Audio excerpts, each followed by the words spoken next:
Allahumma sholli wa sallim wa barik alaihi.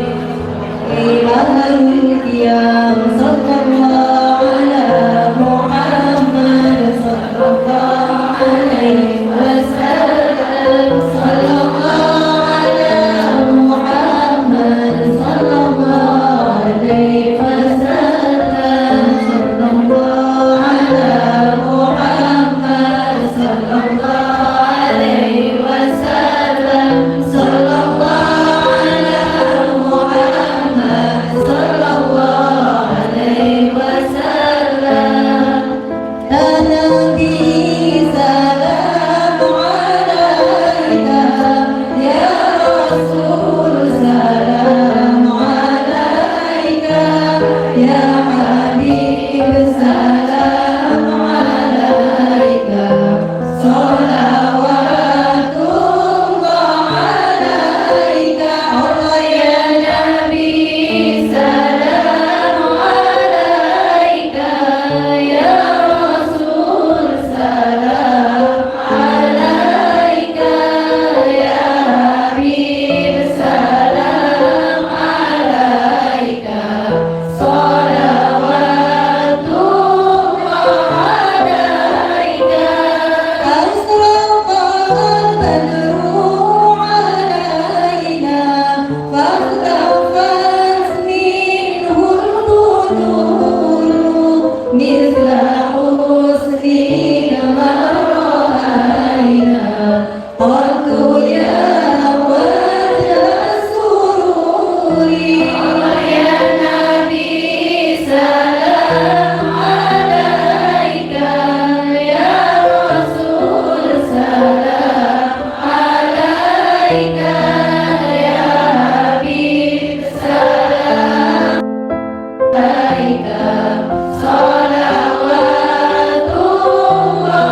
ميلادنا يوم النصور صلى الله على محمد مرحبا يا رسول الله صلى الله عليه وسلم مرحبا يا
Bismillahirrahmanirrahim. Assalamualaikum warahmatullahi wabarakatuh.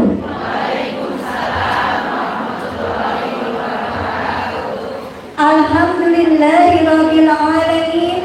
Wassalatu wassalamu ala asrofil anbiya'i wal mursalin wa ala alihi wa sahbihi ajma'in. Amma ba'du. Yang terhormat Ustazah Hajar Titik Dian Irawati atau biasa disapa dengan Umi Titik beserta tim dakwah yang sedang dalam perjalanan. Yang kami hormati Ketua Panitia Pelaksana Ibu Saidah beserta seluruh jajaran panitia pelaksana Maulid Akbar Nabi Muhammad SAW. Yang kami hormati Ibu RW dan Ibu RT setempat, yang kami hormati para ustazah dan ketua majlis taklim, serta yang kami hormati seluruh tamu undangan dan jamaah yang hadir pada kesempatan hari ini yang dirahmati Allah Subhanahu wa taala. Semoga kehadiran kita semua senantiasa mendapat limpahan rahmat dan keberkahan dari Allah Subhanahu wa taala. Amin amin ya rabbal alamin. Alhamdulillahirabbil alamin.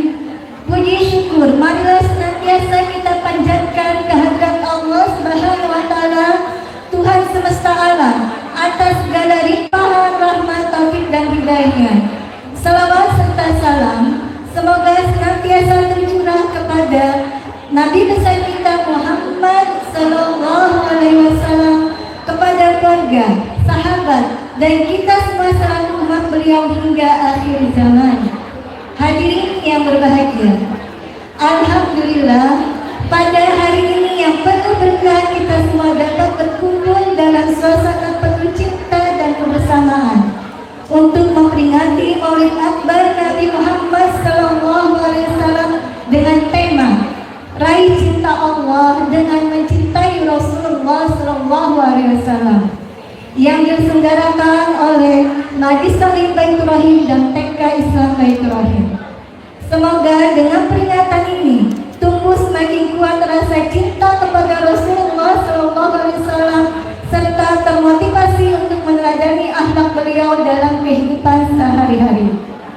Hadirin yang dirahmati Allah, perkenalkan saya Sri Mulyani atau biasa disapa dengan Ibu Ani selaku pembawa acara pada kesempatan yang mulia ini. Insya Allah akan memandu jalan acara dari awal hingga akhir.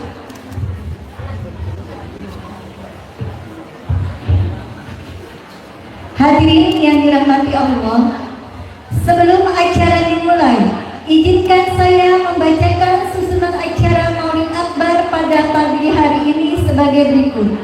1. Pembukaan. 2. Pembacaan ayat suci Al-Quran. 3. Sambutan-sambutan. 4. Penyerahan santunan secara simbolis. 5. Untayan kata untuk Rasulullah.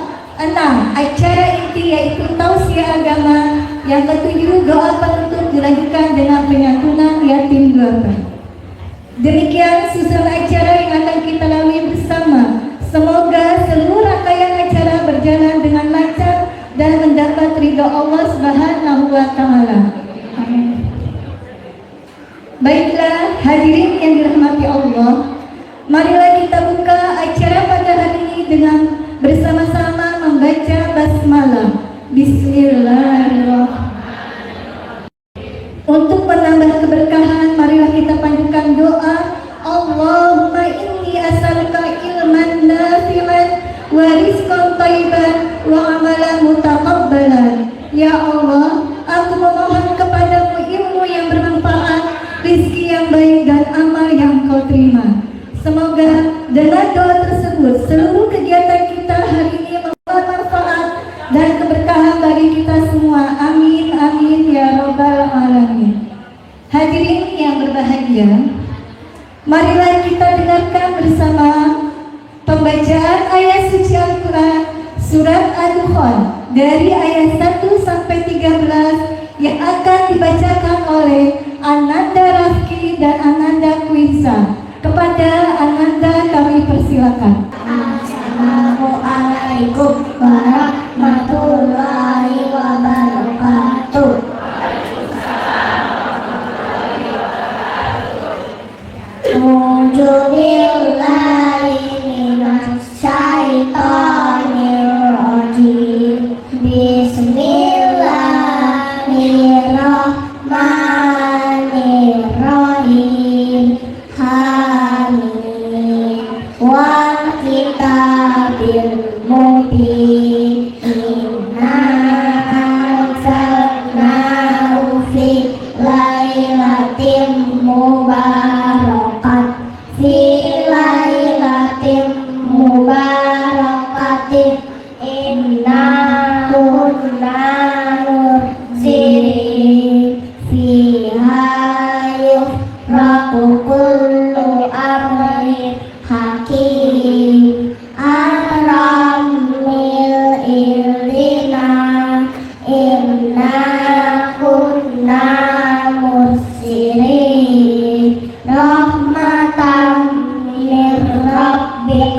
Innahu was-sami'ul alim. Rabbis samawati wal ardi wa ma bainahuma in kuntum muqinin. La ilaha illa huwa yuhyi wa yumiit. Rabbukum wa rabbu abaikumul awwalin. Barum fi syakki yal'abun.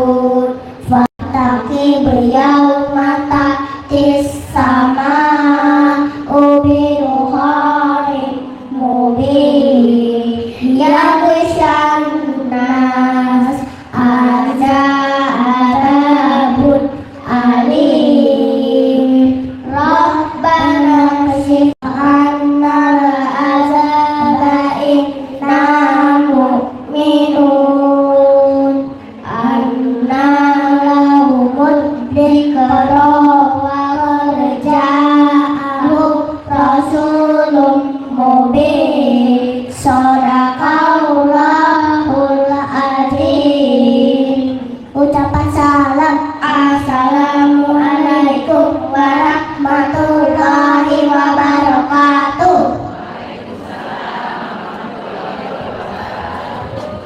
Insyaallah, tabarakallah.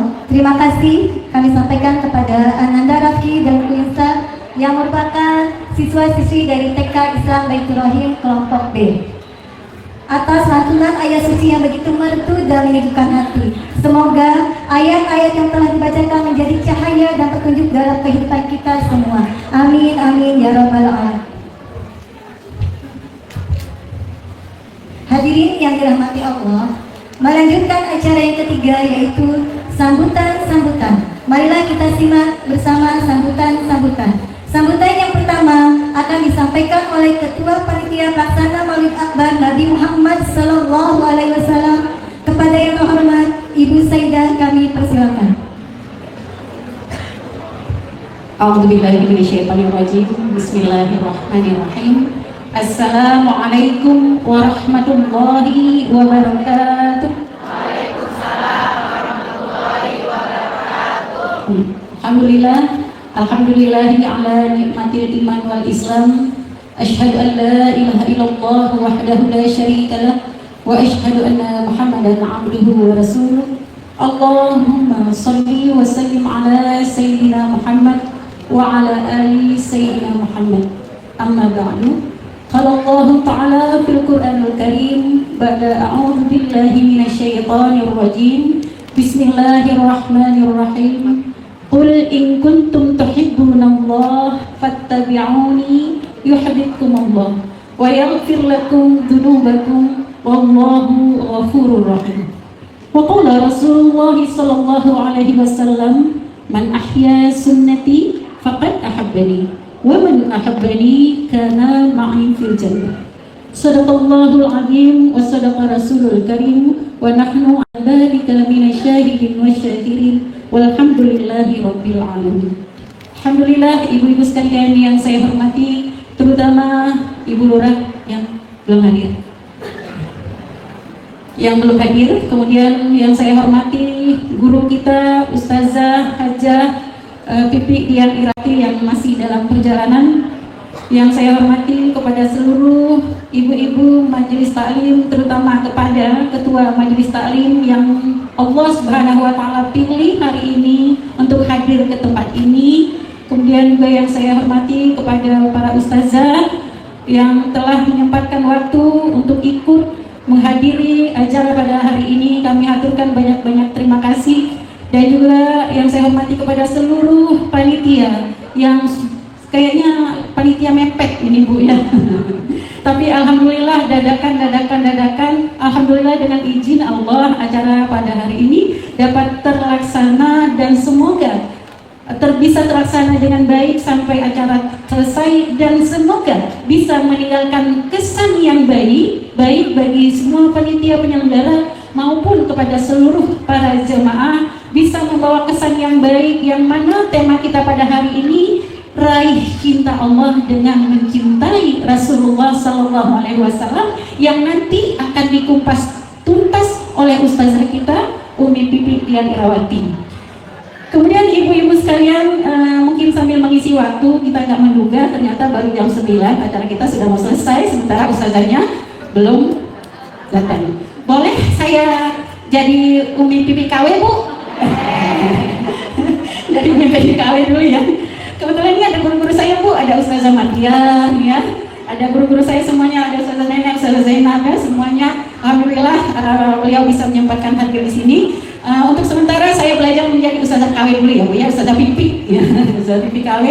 Di mana tadi saya telah membacakan satu ayat Al-Qur'an yang berbunyi Qul in kuntum tuhibbunallaha fattabi'uni yuhibbukumullah wa yaghfir lakum dzunubakum wallahu ghafurur rahim. Kalau kita ditanya cinta nggak sama Rasulullah, pasti jawabnya cinta. Saya tanya deh, cinta nggak Bu sama Rasulullah? Cinta monyet apa cinta sejati? Coba jawab yang cinta monyet. Ngaku Bu, jangan malu-malu. Cinta monyet apa cinta sejati Bu? Cinta sejati, alhamdulillah ya. Kenapa? Kalau Rasulullah Shallallahu Alaihi Wasallam, ternyata Bu harus ada buktinya. Nggak hanya sekedar mengaku-ngaku cinta kepada Rasulullah Shallallahu Alaihi Wasallam, ya. Sama kayak ibu, misalnya dulu tuh kalau ada yang pernah pacaran, ada yang menyatakan aku cinta sama kamu, apa kita bertahan begitu aja? Enggak ya, pasti harus ada buktinya. Nah, salah satu bukti kita cinta kepada Rasulullah Shallallahu Alaihi Wasallam, hati kita Bu bergetar ketika mendengar nama Rasulullah Shallallahu Alaihi Wasallam disebutkan. Hati kita gemeter Bu, deg-degan. Ada enggak? Merasa enggak? Deg-degan enggak Bu? Ketika nama Rasulullah Shallallahu Alaihi Wasallam disebutkan, deg-degan enggak? Oh, kalau enggak deg-degan berarti cintanya cinta monyet, bukan cinta sejati gitu ya. Sama kayak ibu tuh dulu ya, kalau misalnya calon suami nitip salam atau dengerin namanya, seneng nggak? Seneng. Dia kirim salam kepada kita, seneng nggak Bu? Seneng, berbunga-bunga gitu hatinya. Kalau kita mendengarkan nama orang yang kita cintai disebutkan oleh siapa saja dan kita dengarkan, itu salah satu tanda kita mencintai dengan cinta yang sejati. Hati kita ini bergetar, senang ketika ada nama orang yang kita cintai disebutkan. Sudah bergetar belum kalau dengan nama Rasulullah? Alhamdulillah ya, kalau bergetar. Kalau belum, usahakan minta kepada Allah Subhanahu wa Ta'ala supaya Allah tumbuhkan cinta yang besar dalam hati kita kepada Nabi kita Muhammad Sallallahu Alaihi Wasallam. Karena kata Allah, "Qul in kuntum tuhibbunallah," katakanlah wahai Muhammad olehmu kepada umat-umatku, jika sekiranya kalian mengaku cinta kepada Allah, fattabi'uni, ikutilah aku. Aku itu siapa? Rasulullah Sallallahu Alaihi Wasallam. Ikuti aku. Yang mana apabila kita bisa mengikuti Rasulullah Sallallahu Alaihi Wasallam, balasan dari Allah adalah yang pertama, yuhibbukumullah. Allah akan cinta kepada orang-orang yang mencintai Rasulullah Sallallahu Alaihi Wasallam. Kemudian, wa yaghfir lakum dzunubakum wallahu ghafurur rahim. Ya, dan Allah akan mengampuni daripada dosa orang-orang yang mencintai Rasulullah Sallallahu Alaihi Wasallam. Kemudian kata Rasulullah Sallallahu Alaihi Wasallam dalam sebuah hadis, "Man ahya sunnati faqad ahabbani, wa man ahabbani kana ma'i fil jannah." Rasulullah bersabda, barang siapa orang yang menghidupkan sunnahku, sungguh dia cinta kepadaku. Ya, jadi itu bukti kita cinta kepada Rasulullah Sallallahu Alaihi Wasallam. Yang kedua adalah kita mengikuti daripada ajarannya Rasulullah Sallallahu Alaihi Wasallam, mengikuti sunnah-sunnahnya. Ya, bukan sunnah. Kalau sunnah itu adalah amalan yang apabila kita kerjakan dapat pahala, kalau kita tinggalkan enggak berdosa. Beda dengan sunnah. Sunnah itu adalah perilakunya Rasulullah Sallallahu Alaihi Wasallam dalam kehidupan beliau sehari-hari, dari mulai bangun tidur sampai tidur kembali, bagaimana aktivitas kita dalam kehidupan kita sehari-hari mengikuti dari apa yang dicontohkan oleh baginda Nabi Sallallahu Alaihi Wasallam. Ya, mungkin hari ini kami panitia ada menyediakan souvenir berupa siwak. Itu siwak ya Bu, nanti jangan dibuang. Ya. Itu kayu siwak, itu pahalanya besar sekali. Yang gunakan, kapan kita menggunakan kayu siwak itu Bu? Ibu, kalau kita sholat berjamaah pahalanya berapa? 27. Sekarang saya nanya nih, kalau bisa jawab ada hadiah. Kalau kita sholat, sebelum sholat kita menggunakan siwak, ada yang bisa menjawab pahalanya diberi berapa oleh Allah? Stop, yang di sini jangan jawab. Ada yang bisa jawab Bu? Sholat berjamaah kalau beri pahala sebesar 27 kali lipat. Jangan googling dong Bu. Ya. Kalau sholat, ya, kalau kita sholat, sebelum sholat kita menggunakan siwak, maka Allah Subhanahu Wa Taala akan berikan pahala kepada kita berapa derajat Bu? Dilipat kali. Ada berapa? Berapa? Ayo ngopi ya. Berapa Bu? 70. Coba saya validasi ke Ustazah ya. Gimana Ustazah? Insya Allah, betul. 2 rakaat dengan bersiwak lebih utama daripada 70 rakaat tanpa siwak. Boleh tepuk tangan kamu dengan ibu siapa? Ibu siapa Bu? Ibu nanti yang lihat ke ibu ya, soalnya tadi ibu berdua tektokan. Ibu siapa Bu? Silakan Bu. Silakan ke depan boleh? Ibu Lilis, monggo silakan ke depan. Silakan Ibu, nggak apa-apa. Silakan Bu Lilis aja. Ya, tadi sudah dijawab. Sholat yang sebelumnya kita bersiwak terlebih dahulu akan mendapatkan pahala sebesar 70 kali lipat besarnya pahala. Dijawab oleh Ibu Lilis. Boleh Ibu Ika silakan.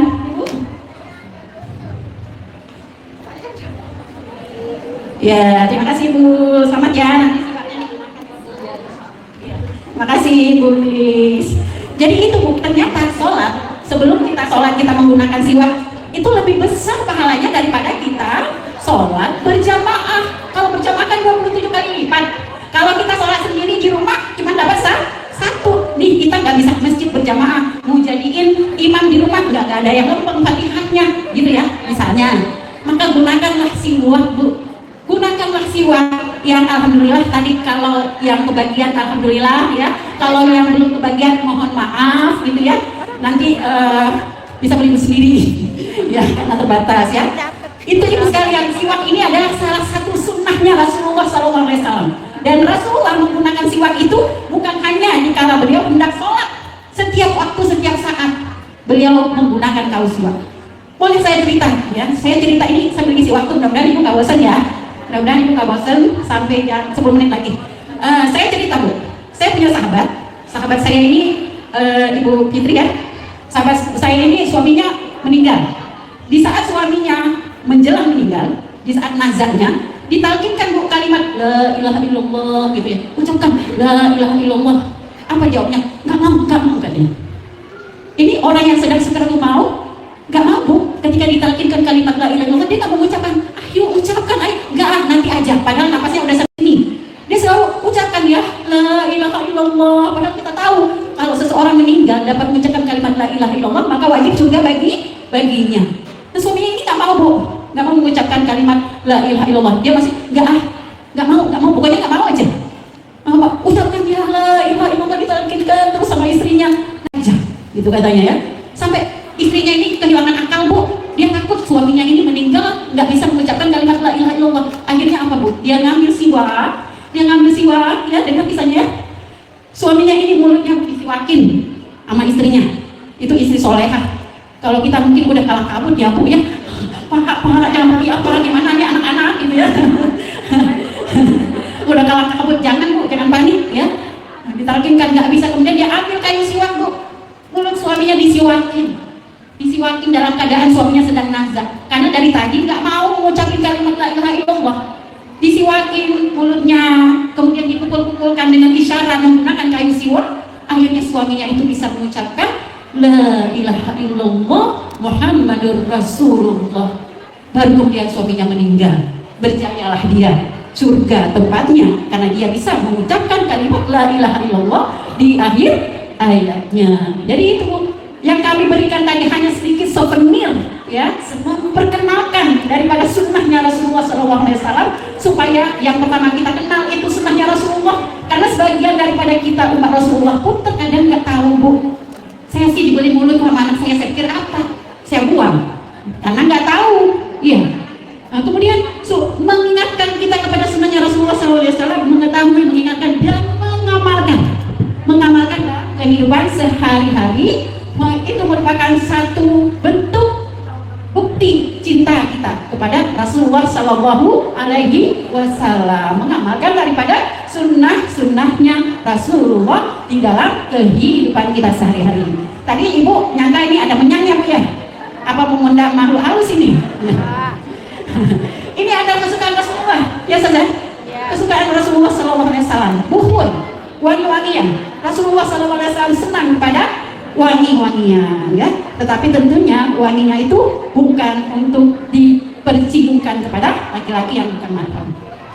Baik ibu-ibu sekalian, mungkin hanya sedikit gitu ya, hanya sedikit saja, selebihnya saya menyampaikan banyak terima kasih terutama kepada tim panitia panitia penyelenggaraan Maulid Akbar. Pada hari ini saya ucapkan banyak terima kasih atas segala bentuk kerjasamanya yang sangat solid sehingga acara kita pada hari ini dapat terlaksana dengan baik. Kemudian juga saya mengucapkan banyak-banyak terima kasih kepada ibu-ibu para jemaah sekalian yang telah hadir pada hari ini. Kemudian saya ingin mengucapkan permintaan maaf yang sebesar-besarnya atas segala bentuk kekurangan kesalahan dari kami, baik dari saya pribadi maupun dari tim panitia, baik dalam penyambutannya yang mungkin tidak bisa disapa satu-satu gitu ya Bu ya. Mohon dibukakan pintu maaf, ataupun tempatnya yang kurang memadai, ada yang berdesakan atau mungkin panas gitu ya Bu ya. Begitu juga mungkin dalam hal konsumsinya sangat terbatas, kami mohon dibukakan pintu maaf yang sebesar-besarnya. Terus terang saya perdana melakukan membuat acara Maulid Akbar seperti ini ya. Mohon dimaklumi jika ada sekiranya kesalahan, kesilapan. Mudah-mudahan kedepannya jadi pembelajaran buat kami semua untuk membuat acara lebih baik lagi ke depannya. Amin ya rabbal alamin. Demikian saja sambutan dari saya. Mudah-mudahan ibu-ibu semuanya bisa terus tawajuh mendengarkan daripada nasihat dari ustazah kita, dan kita berniat untuk mengamalkan daripada apa-apa yang disampaikan oleh beliau. Demikian saja. Wabillahi taufiq wal hidayah. Assalamualaikum warahmatullahi wabarakatuh. Warahmatullahi wabarakatuh. Terima kasih kami ucapkan kepada Ibu Saida atas sambutan, arahan dan ilmunya. Semoga bermanfaat untuk kita semua. Amin, amin ya robbal alamin. Hadirin yang berbahagia, sebelum kita lanjutkan untuk acara berikutnya, akan ada penyerahan santunan secara simbolis kepada Ananda Firda dan Ananda Ali. Kami persilakan untuk maju ke depan guna menerima penyerahan secara simbolis. Kepada Ibu Saidah kami persilakan untuk menyerahkan santunan secara simbolis kepada Ananda.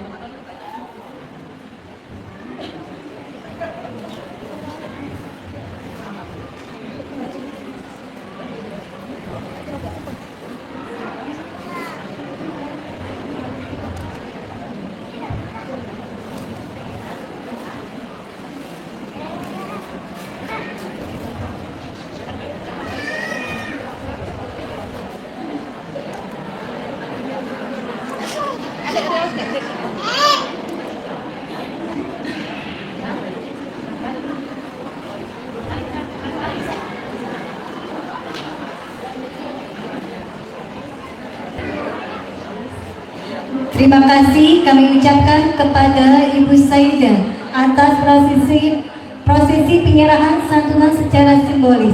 Semoga membawa keberkahan bagi kita semua dan menjadi amal jariah yang diterima Allah Subhanahu wa taala.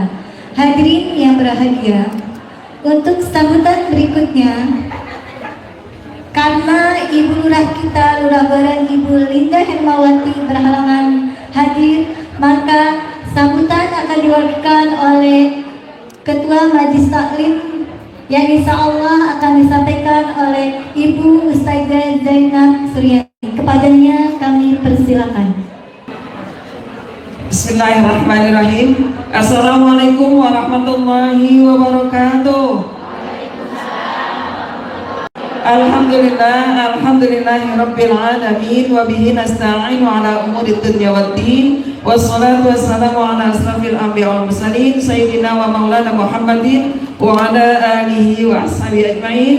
Rabbi ishrah li sadri wa yassir li amri wa hlul 'uqdatam min lisani yafqahu qawli. Subhanaka la ilma lana illa ma 'allamtana innaka antal alimul hakim. Allahumma shalli wa sallim ala sayyidina Muhammadin al-Fatih lima ughliqa wal khatim lima sabaq nasiril haqq bil haqq wal hadi ila siratikal mustaqim wa ala alihi wa ashabihi haqqa qadri wa miqdaril azim. Amma ba'd.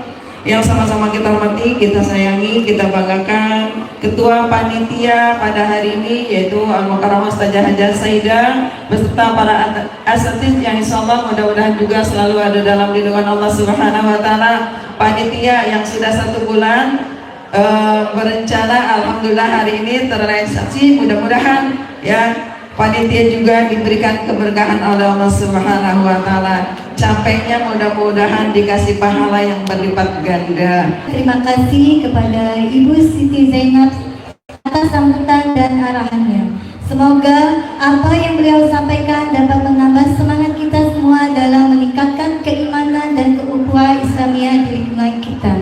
Hadirin yang dirahmati Allah, sebelum kita memasuki acara inti yaitu tausiah agama, marilah sejenak kita dengarkan bersama untayan kata untuk Rasulullah SAW yang akan dibawakan oleh Ibu Lina Marlina dan Miss Novi Rosini. Kepada Ibu Lina dan Miss Novi kami persilakan. Assalamualaikum warahmatullahi wabarakatuh. Assalamualaikum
Assalamualaikum warahmatullahi wabarakatuh.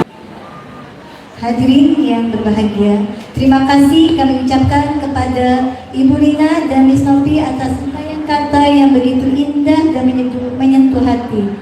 Semoga untayan kata yang penuh makna ini menambah rasa cinta dan rindu kita kepada junjungan Nabi besar kita Muhammad Sallallahu Alaihi Wasallam.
Alhamdulillah, selamat datang kami ucapkan kepada Ustazah. Saya segenap panitia dan seluruh jamaah mengucapkan ahlan wa sahlan. Selamat datang dan terima kasih atas kehadiran Ustazah di tengah-tengah kami. Kepada ibu-ibu semua, terima kasih selalu bersabar menunggu. Seperti kita ketahui, jika kita memiliki kendala, Allah yang punya kuasa.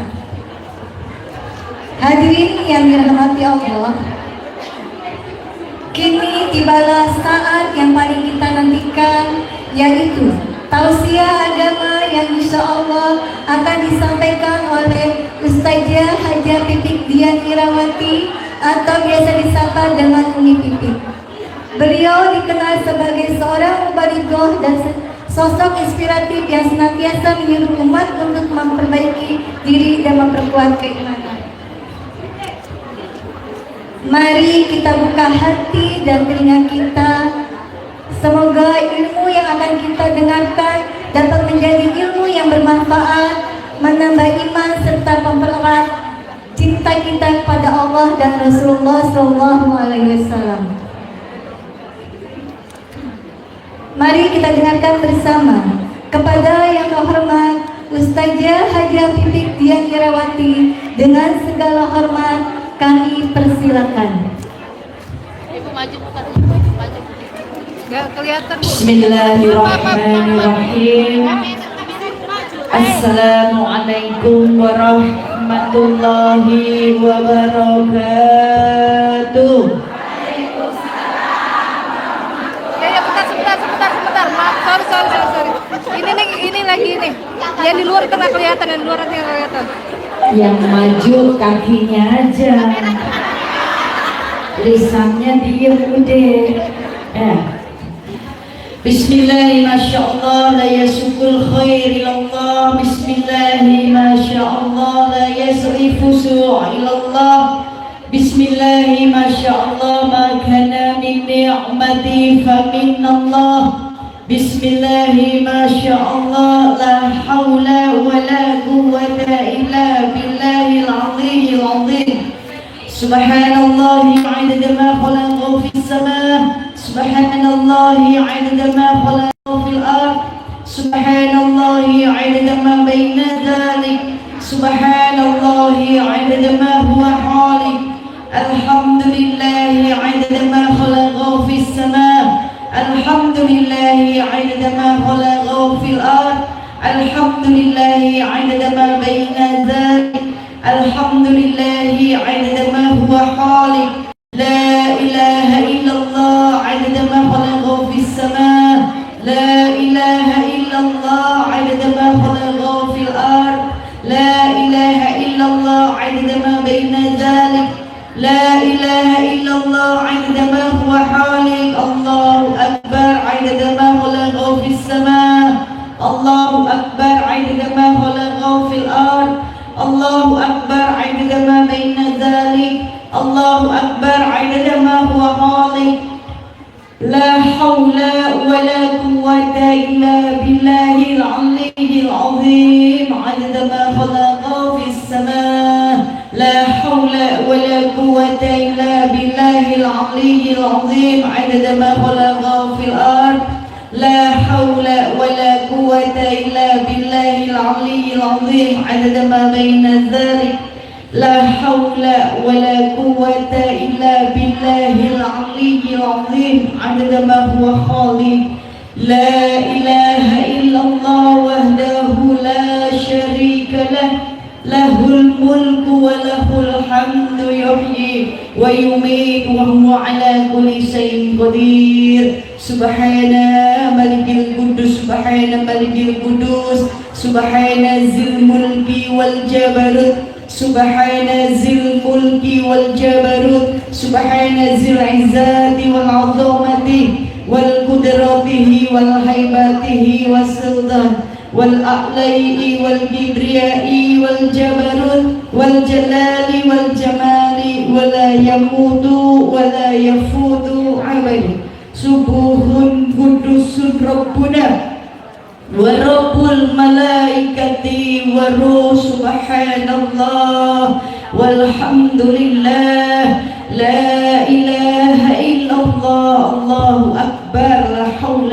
ولا قوة إلا بالله العلي العظيم الحمد لله والصلاة والسلام على رسول الله لا حول ولا قوة إلا بالله الحمد لله الذي بنعمته تتم الصالحات الحمد لله على كل حال اللهم صل على سيدنا محمد مفتاح باب رحمة الله عدد ما في علم الله صلاة وسلاما دائمين بدوام الملك له وعلى آله وصحبه عدد كل دار الفمر ربي اشرح لي صدري ويسر لي أمري واحلل عقدة من لساني يفقهوا قولي أما بعد Alhamdulillah, segala puji hanya milik Allah yang telah memberikan kita segala nikmat-Nya.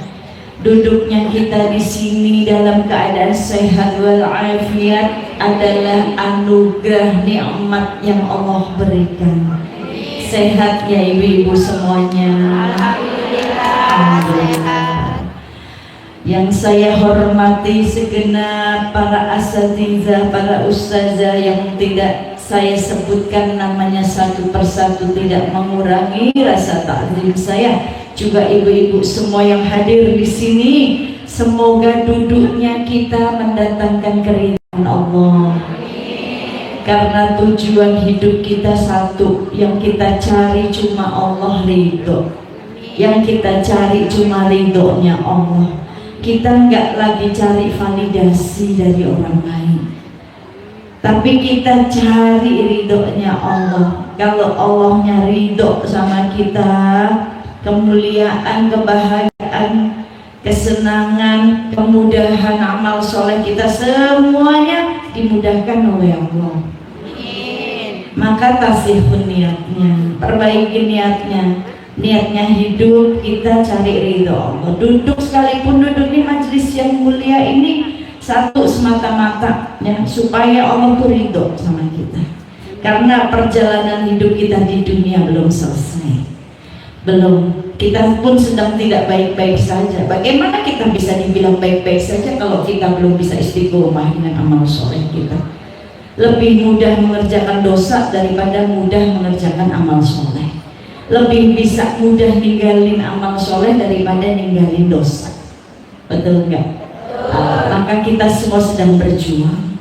Ya teruslah berjuang, jangan patah semangat untuk berjuang, karena tidak ada yang sia-sia dalam sebuah perjuangan. Maka jangan disia-siain kesempatan yang Allah berikan. Hari ini kita diberikan sehat afiat, Manfaatkan sehatnya kita dengan beribadah yang sungguh-sungguh, menjalankan ketakwaan yang sungguh-sungguh, ya, sampai ketika waktu kita di dunia sudah habis, kita meninggal dunia, meninggalkan hal-hal yang ada di dunia, ya, maka kita meninggalkan dalam keadaan Islam.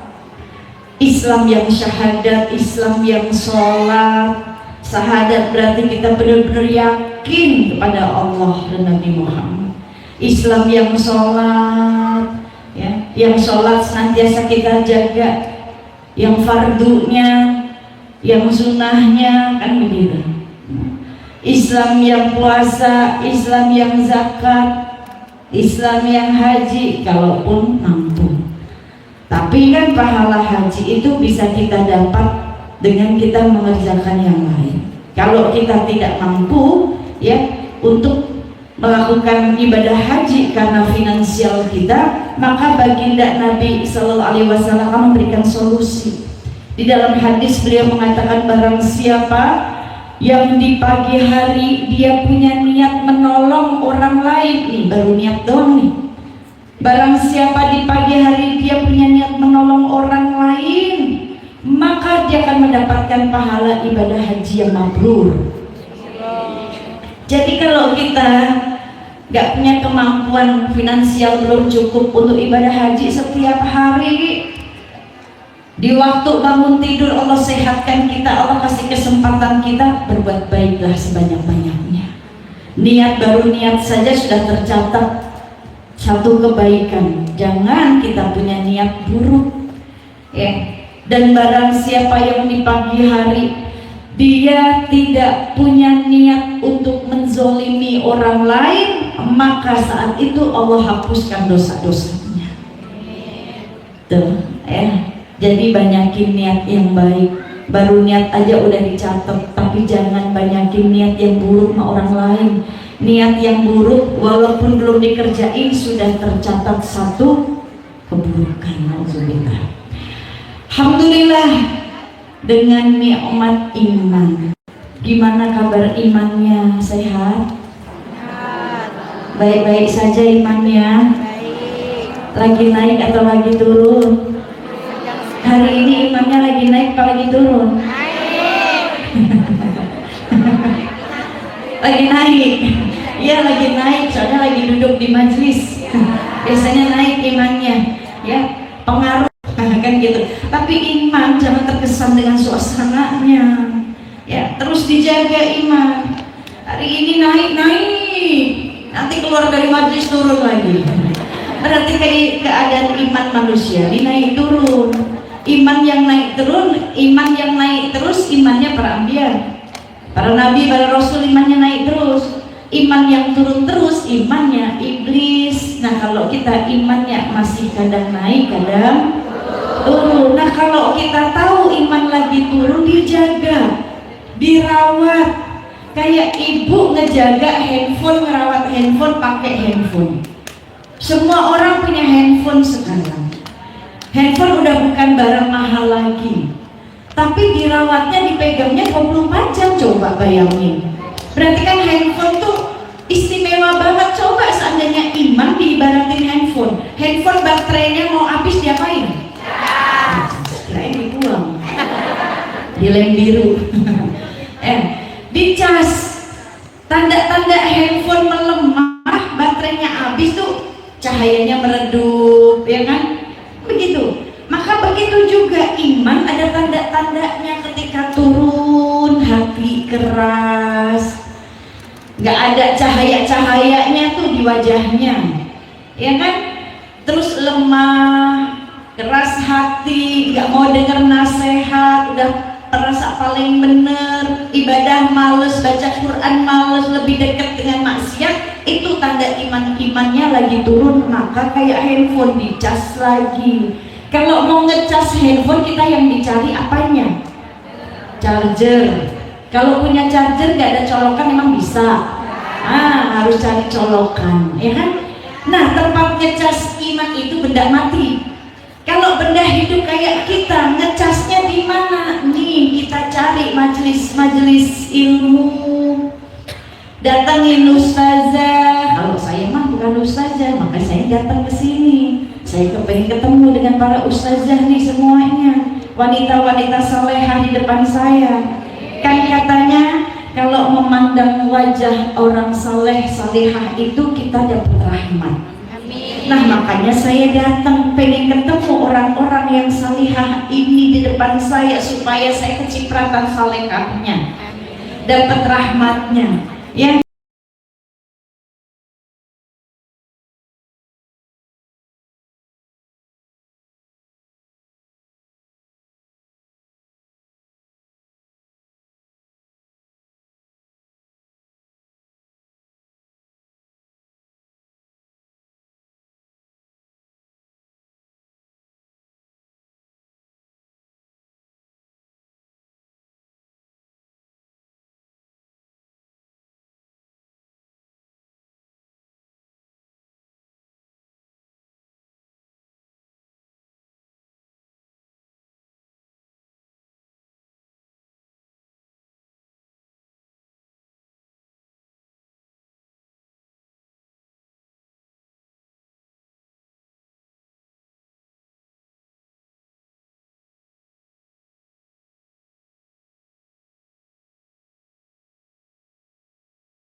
karena kalau saya di depan sini ibu-ibu nggak bisa mandang saya, ya kan?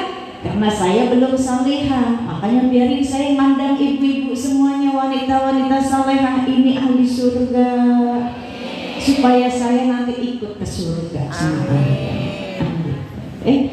Maka ketika iman turun dicas lagi, duduk dengan orang soleh solehah, kita akan ikut-ikutan soleh solehah, nggak apa-apa ikut-ikutan yang baik, kumpul dengan orang soleh soleha, kecipratan soleh solehahnya, kecipratan ilmunya, positif vibes banget. Tapi kalau kumpul duduk sama orang-orang yang seneng gibah, seneng namimah, kita bakalan ikut-ikutan apa? Gibah, kecipratan dosa, ikut-ikutan gibah, betul nggak? Ini maka harus pinter-pinter kita manfaatin waktu. Ini waktu kita nggak bisa ulang, waktu yang kemarin kita kerjain dengan hal yang sia-sia nggak bakalan bisa kita ulang lagi. Seandainya Allah sudah tetapkan kematian kita, sudah habis waktu kita nggak bisa ngulang lagi. Jadi yang ada nyesel. Maka hari ini, yuk, ini cara kita untuk muatin ngecas iman kita. Iman juga ibarat tanaman, kalau nggak dirawat, mau pengen punya tanaman yang berbunga anggrek, berbunga mawar, berbunga melati, kalau nggak ditanam, nggak dirawat, nggak bakalan berbunga itu. Nggak bakalan berbuah durian. Kalau pengen nanam durian cuma nanam aja, nggak dirawat, nggak disirami, nggak bakalan berbuah. Maka apa yang kita tanam itu yang akan membuahkan hasilnya. Ditanam, dirawat, kan begitu ya Bu ya. Semoga duduknya kita di sini, iman kita dikuatin sama Allah. Kita semua diperbaiki iman-iman kita, hidup dengan iman dan mati membawa iman. Salawat dan salam teruntuk manusia mulia baginda Nabi Muhammad sallallahu alaihi wasallam. Manusia yang satu-satunya paling setia sama kita. Ibu suaminya setia enggak? Enggak, jujur banget sih Bu. Duh, keceplosan saya Umi. Jangan jujur-jujur Pak. Sekarang netizen tuh heboh.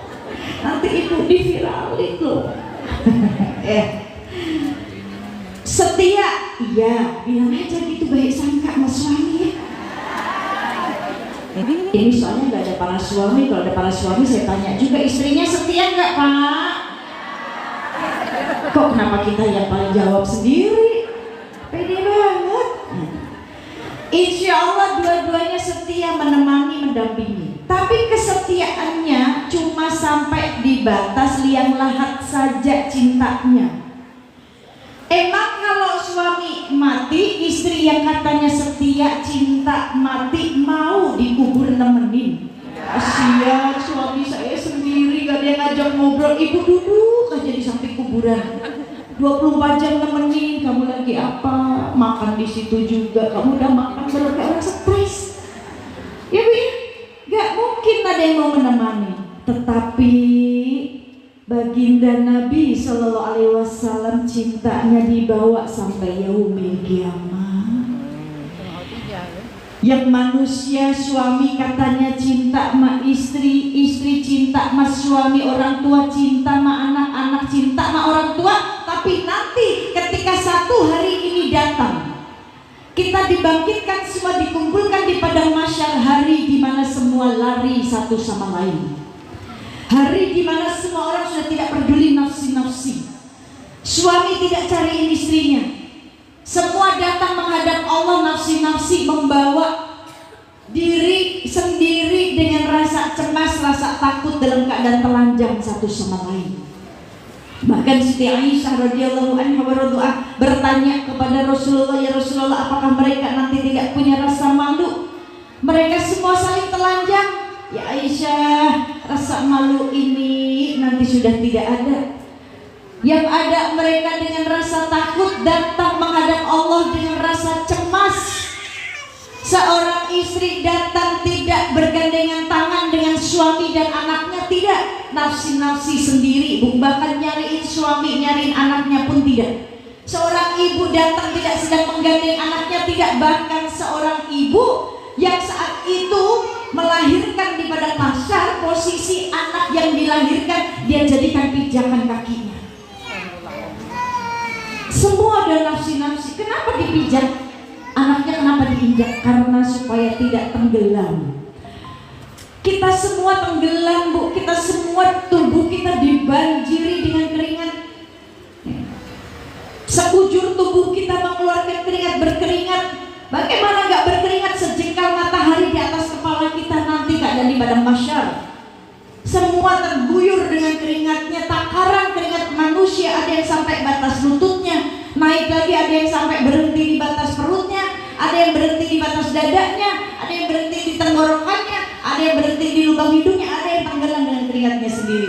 Maka saat itu semua orang saling injak satu sama lain. Bisa jadi yang kita injak suami, suami bisa jadi injak kita, kita injak orang tua kita, atau kita yang diinjak. Ini keadaannya. Semua umat mendatangi nabinya masing-masing. 11 miliar baru umat Nabi Muhammad saja saat itu. Datang ke Nabi Musa, bukan aku orangnya, aku gak bisa kasih syafaat. Aku sudah tidak punya doa untuk ku minta kepada Allah, karena doaku sudah diijabah di dunia. Semua nabi punya doa yang dikabulkan, tapi doanya sudah digunakan semuanya di dunia. Allah sudah tolong para nabi.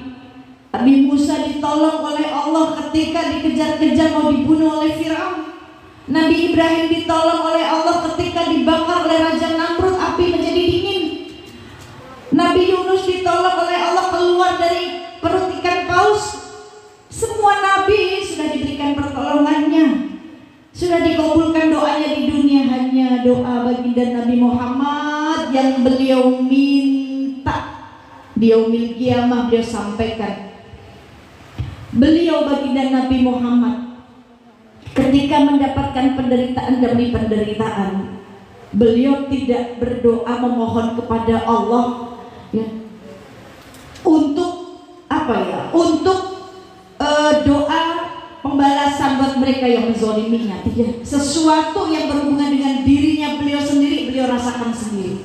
Beliau gak pernah marah, beliau ridho. Maka beliau mendoakan mereka doanya yang baik-baik. Orang yang menzolimi mereka didoakan. Beliau takut Allah murka murka sama mereka yang zalim dengan baginda Nabi Muhammad. Maka beliau terus mendoakan, memuliakan mereka, para pembencinya. Tapi di yaumil mahsyar nanti beliau sujud di hadapan Allah, nangis. Di saat semua nabi tidak bisa memberikan syafaat, annalaha kata Nabi. Kata Rasulullah, aku orangnya. Beliau yang bisa kasih syafaat kita. Beliau sujud di hadapan Allah, nangis ketika melihat semua para nabi angkat tangan tidak bisa memberikan syafaat umatnya. Beliau nangis. Lalu beliau mohon kepada Allah untuk segera disegerakan siksa mahsyar, untuk agar beliau bisa memberikan syafaat untuk umat, dan dikabulkanlah doa permohonan beliau. Abu Hurairah radhiyallahu anhu wa radhu'a bertanya, ya Rasulullah, man as'adun nas bi syafaati yaumil qiyamah? Ya Rasulullah, siapa orang yang gembira di hari kiamat mendapatkan syafaatmu? Rasul jawab, as'adun nas bi syafaati yaumil qiyamah man qala la ilaha illallah. Mereka orang-orang yang gembira di hari kiamat dapat syafaatku, yang lisannya ketika di dunia tidak pernah berhenti mengucap la ilaha illallah. Lazimkan kalimat ini, la ilaha illallah, nggak ada Tuhan selain Allah. Masukkan ke hati, ya, supaya di hati tidak ada pengharapan selain Allah. Karena semakin kita berharap selain Allah, kita bakalan kecewa. Istri berharap banyak dari suami, bakalan kecewa. Suami berharap banyak dari istri, bakalan kecewa. Orang tua berharap banyak dari anak, bakalan kecewa. Anak berharap banyak dari orang tua, bakalan kecewa. Semua kita berharap kepada selain Allah, bakalan kecewa. Kenapa kita kecewa? Di hati banyak luka, ya, terbebani. Karena kita, pengharapan kita terlalu tinggi kepada urusan dunia, maka Allah buat kecewa. Padahal Allah sudah katakan, wa ila rabbika farghab, dan hanya kepada Allah lah kamu berharap. Satu-satunya tempat meminta, berharap. Yang paling tahu keadaan kita, suami sendiri saja kadang gak tahu keadaan kita, gak tahu perasaan kita, gak tahu capeknya kita. Walaupun dua-duanya capek, tapi jika semuanya capeknya ini diniatin buat ibadah, cari ridhonya Allah, maka semua dapat pahala, manfaat. Kan gitu. Semua dimintai pertanggungjawaban, semuanya pemimpin. Ya. Suami pemimpin, istri, ibu jadi ratunya rumah tangga, bukan pemimpin rumah tangga. Kan begitu. Maka baginda Nabi SAW, manusia yang memanusiakan manusia, yang paling cinta sama kita. Nabi ingetin jangan duain Allah. Nabi saja nggak mau nih Bu. Beliau memposisikan beliau ini sebagai sama kita, seorang hamba, padahal seorang kekasih. Seorang kekasih, Nabi Muhammad seorang kekasih, manusia yang paling dicintai oleh Allah. Beliaunya belum lahir saja namanya sudah disandingkan dengan namanya Allah di tiang-tiang surga. La ilaha illallah Muhammadur Rasulullah. Namanya sudah ada di tiang-tiang surga. Bahkan kalau bukan karena Nabi Muhammad, Allah gak akan ciptain alam semesta beserta isinya. Berarti kita juga gak ada Bu. Allah mengatakan, ya Muhammad, jikalau bukan karena engkau, aku tidak akan pernah menciptakan langit bumi beserta isinya. Beliaunya belum lahir namanya sudah ada di tiang surga. Berarti kan manusia yang kelak dipilih oleh Allah, dipinang Bu, untuk jadi kekasih. Lalu baginda Nabi bertanya, jikalau engkau menciptakan langit bumi beserta isinya karena aku, lalu aku diciptakan untuk apa? Allah jawab, untuk kujadikan kekasihku. Seorang kekasih kekasih, Bu, berarti harusnya hidupnya enak dong kekasih. Apa aja pasti dikasih. Apa aja berhak dia pinta kekasih, Bu. Benar gak, Bu? Yang paling dicintai, tapi coba dipikirin. Saya tanya sama ibu-ibu, ibu pernah menderita nggak? Pernah. Lebih banyak menderitanya atau bahagianya? Hah?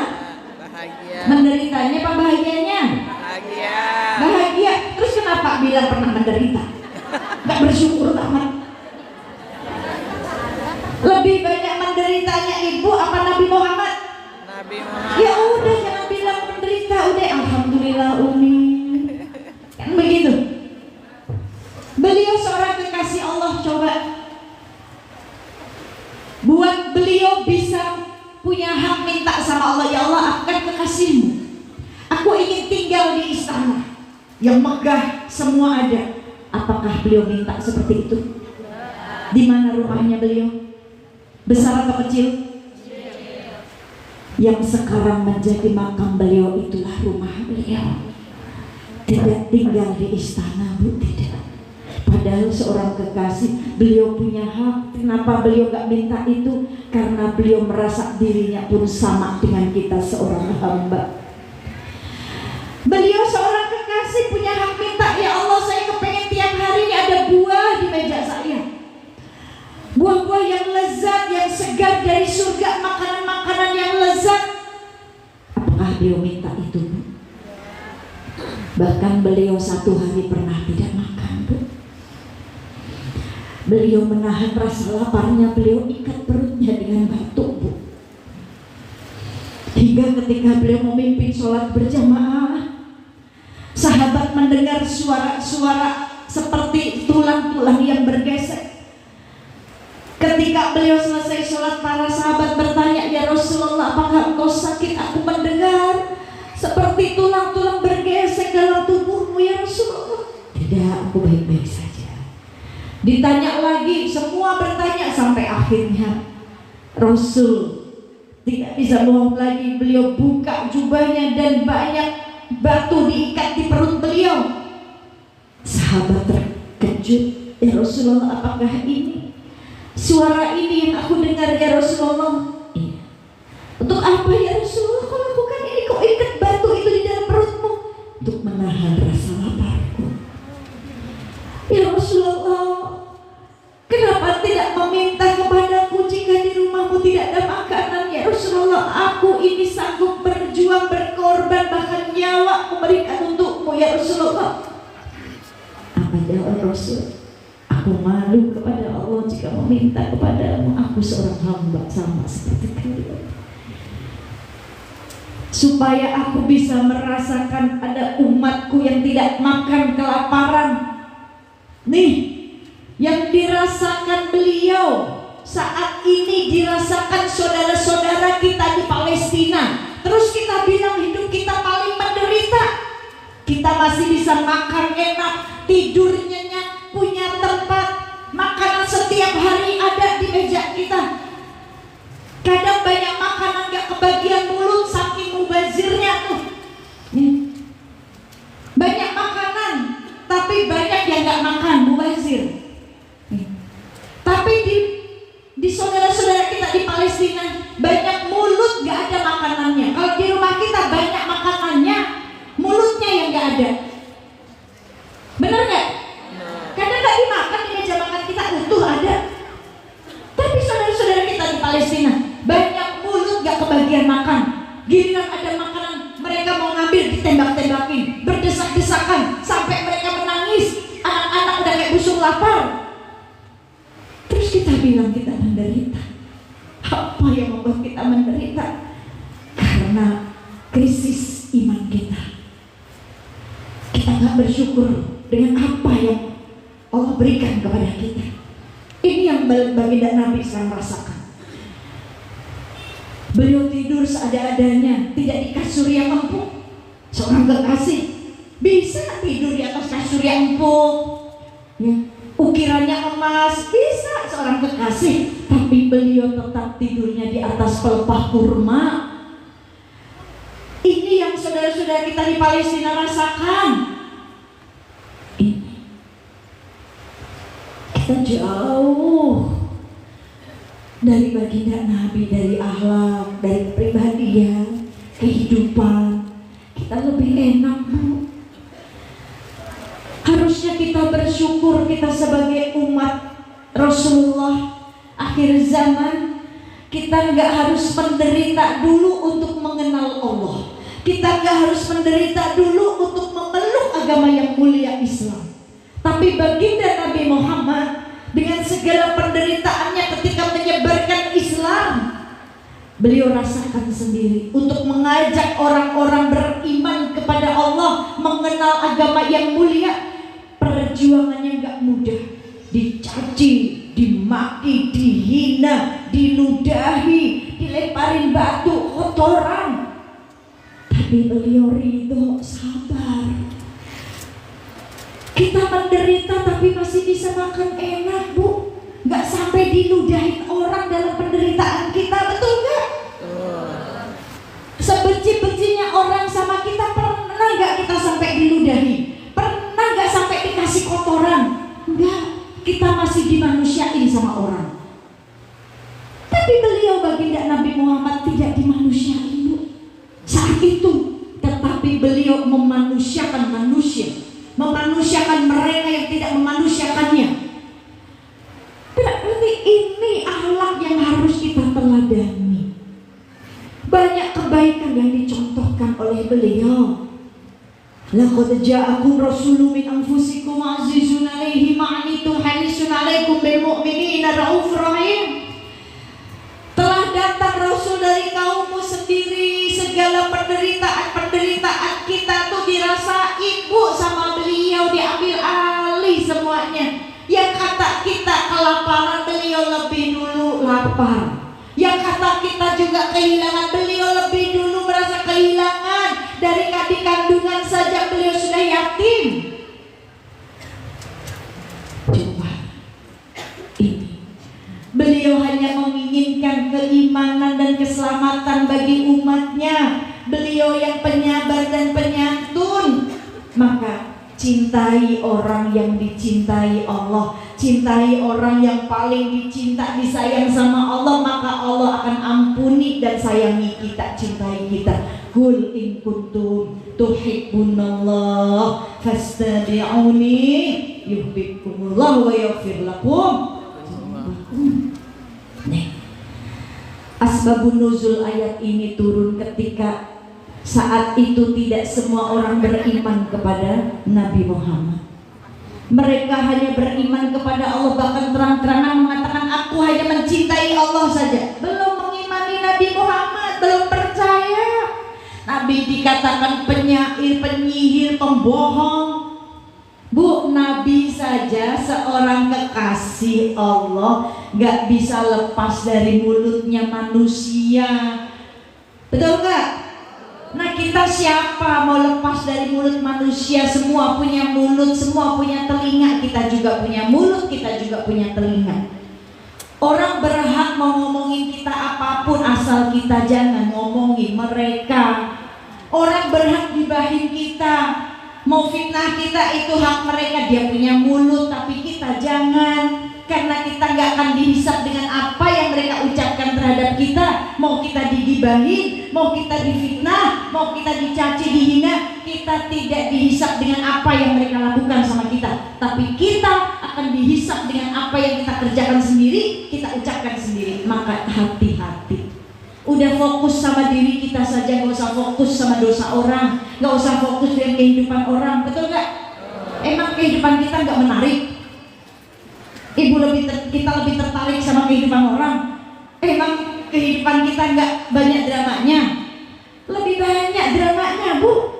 Lebih banyak nangisnya. Ngapain tertarik sama kehidupan orang? Betul nggak? Udah fokus sama kehidupan kita, episode per episodenya diperbaiki, kan begitu? Benar nggak? Iya, diperbaiki, dosanya diperbaiki, keburukannya terus. Belajar supaya keburukannya jadi sebuah kebaikan. Ini fokus dengan diri kita. fokus kita sedang bawa misi. Apa misi kita, Bu? Kita pengen sekeluarga masuk surganya Allah. Visi kita tuh itu. Maka misinya nih, kita sebagai hamba Allah yang banyak dosa, pengen dosa kita diampuni, pengen diperbaiki sama Allah, terus hidayah gak dicabut dari kita. Kan begitu. Kalau visi dan misinya udah hilang dalam kehidupan kita, nah itu terserah deh, ya Bu ya. Ini nafsi-nafsi deh. Tapi kan kita kepengen masuk surga dengan keluarga kita. Ngapain coba? Kalau istri masuk surga sendiri, suami di neraka, ngapain punya suami kalau begitu? Bener? Suami di surga, istrinya di neraka. Suami ente ngapain punya istri? Kalau nggak bisa bawa istri ke surga, tugas suami bukan cuma ngasih nafkah dunia saja, bukan cuma ngasih rumah di dunia saja, tapi ngasih nafkah akhirat, ngingetin istri, ngajak istri taklim dan segala macamnya. Kan begitu? Beramal soleh dua-duanya, ngasih rumah di surga. Jangan hanya bangga dikasih rumah di dunia, Bu, tapi kita nggak punya rumah di surga, buat apa? Kita pengen sama-sama masuk surga sekeluarga kita. Orang tuanya di surga, anaknya pada di neraka, ngapain punya anak kalau begitu? Bener nggak? Iya. Nanti anak kita nuntut, ya Allah, kenapa orang tuaku kau masukkan ke surga sedangkan aku di neraka? Aku seperti ini karena tidak pernah dididik sama orang tuaku. Tuh, nuntut nanti anak kita. Hati-hati. Maka visi dan misinya harus sejalan. Ku anfusakum wa ahlikum naro. Jaga dirimu dan keluargamu dari siksa api neraka. Karena ini perpisahan yang gak wajar, Bu. Perpisahan yang gak wajar jangan sampai kita alami. Kita kepengennya gak pisah. Kalau di dunia pisah wajar. Suami dinas keluar kota pisah sama istrinya wajar, sedang cari nafkah. Anak pisah sama orang tuanya, anaknya sedang mondok wajar, lagi nyari ilmu. Perpisahan di dunia wajar. Suami meninggal wajar, itu dunia bakalan kita tinggalin. Tapi perpisahan yang gak wajar jangan sampai kita alami. Tadi salah satu di anggota keluarga kita ada di neraka, kita ada di surga, itu pisah yang gak wajar. Kenapa? Karena visi misinya gak sama, tidak menjalankan apa yang diperintahkan oleh Allah di surat At-Tahrim ayat 6 tadi. Hai orang-orang beriman, jagalah dirimu dan keluargamu dari siksa api neraka. Ini. Maka baginda Nabi Muhammad SAW seorang kekasih yang hidupnya lebih menderita dari kita, tapi beliau yang paling setia. Bukan cuma di padang mahsyar, coba Bu nanti nih di arsy-Nya Allah, beliau berdiri di sisi kiri di neraka. Yang berdiri di sisi kanan adalah Nabi Ibrahim, itu surga. Kenapa beliau lebih memilih di sisi kiri yang di neraka daripada berdiri menyambut umatnya di surga? Kenapa berdiri di depan pintu neraka? Padahal kedudukannya lebih tinggi beliau daripada Nabi Ibrahim. Karena beliau kepingin nyelamatin umatnya yang melewati pintu neraka. Ya. Masih hidup? Masih. Baginda Nabi SAW banyak ngajarin kita hal yang baik. Kalau kebaikan dibalas dengan kebaikan, hasilnya kebaikan. Tapi kalau keburukan dibalas dengan keburukan, hasilnya keburukan. Kalau ada orang yang berbuat buruk sama kita, kita balas dengan perbuatan buruk juga. Mana spesialnya kita menjadi hambanya Allah? Mana spesialnya kita menjadi umat Nabi? Sedangkan kita punya Nabi yang senantiasa membalas keburukan orang lain dengan kebaikan, memuliakan orang lain. Kalau keburukan dibalas dengan keburukan, mana spesialnya kita, nilai lebihnya kita di hadapan Allah? Sedangkan kita punya Tuhan, kita punya Allah yang maha baik. Coba. Maka kebaikan kebaikan itu mulia, Bu. Itu biasa. Tapi keburukan dibalas dengan kebaikan, ini yang luar biasa. Ini yang diajarkan Nabi. Ya Bu ya. Tugas kita cukup berbuat baik saja. Punya effort, sabar dalam berbuat baik. Kenapa harus sabar? Karena belum tentu perbuatan baik kita dilihat, dianggap itu baik. Orang yang benci kita, salahnya kita aja salah, apalagi baiknya. Baiknya kita pun akan dianggap salah, betul? Tapi tugas kita tetap berbuat baik, jadi orang baik tanpa merasa lebih baik dari orang lain. Ini tugas kita. Mau orang lain gak berbuat, gak ngebalas kebaikan kita, kita punya Allah yang maha baik, tidak pernah lupa dengan kebaikan yang kita lakukan kepada orang lain. Biarkan kebaikan itu Allah yang membalasnya. Jangan kita berharap dibalas kebaikannya sama orang, nanti kecewa ketika kita berharap kebaikan itu gak dibalas dengan kebaikan, kecewa. Maka lupakan kebaikan kita untuk orang lain. Gak usah diingat-ingat, kalau diingat nanti kecewa. Karena dunia terus berputar. Ada kalanya kita juga butuh bantuan orang. Ketika kita udah sering bantu, lalu saatnya kita butuh bantuan, dia gak mau bantu kita, nanti kita ungkit-ungkit. Ya, betul gak? Kan ente udah sering saya bantu dulu, gantian dong, saya lagi butuh bantuan, terus dia gak mau bantu, kecewa, nanti ungkit-ungkit. Udah, lupain kebaikan kita. Tapi Allah yang maha baik tidak pernah lupa dengan kebaikan kita. Hal jazaul ihsani ila ihsan. Ini contoh akhlak Nabi, ikuti supaya Allah cintai kita. Walaupun kita jauh Bu dari Nabi, itu jauh, akhlaknya jauh. Beda dikit sih Bu, dikit aja sih Bu bedanya. Nabi sedikit marah, kita sedikit-sedikit. Ya Bu ya, beda dikit ya Bu ya. Nabi sedikit makan, kita sedikit-sedikit ngegayem. Nabi sedikit tidurnya, kita sedikit-sedikit. Beda dikit deh Bu ya. Jauh banget Bu. Nabi gak pernah marah, kita marah-marah terus. Marah boleh Bu, wajar, tapi jangan marah-marah. Dari pagi sampai malam marah-marah terus, emang gak capek lah. Seisi rumah kena marah semua, yang gak salah pun kena marah. Ya Bu ya, la taqdu walaka, jangan marah bagimu. Pengen surga tapi marah-marah, pengen jadi bidadari surga tapi marah-marah. Bidadari surga gak ada yang cerewet, bidadari surga gak ada yang marah-marah, bidadari surga gak ada yang ngegas ngomongnya sama suami. Jangan dibuang gas mahal, jangan pada ngegas. Ya, bidadari surga gak ada yang melototin suami. Saya juga gak melotot kok Umi, gak pernah melototin suami kalau lagi tidur. Ya tidur merem masa melotot. Ya Bu ya, lihat akhlak Nabi Bu. Semua orang saat itu benci sama Nabi, tapi akhirnya yang benci jadi cinta karena akhlak, betul gak? Karena akhlak Nabi. Kita mungkin sudah banyak dengar cerita dari para ustazah, bagaimana perilaku-perilaku mereka terhadap Nabi ketika Nabi diludahi. Pernah dengar nggak Bu cerita?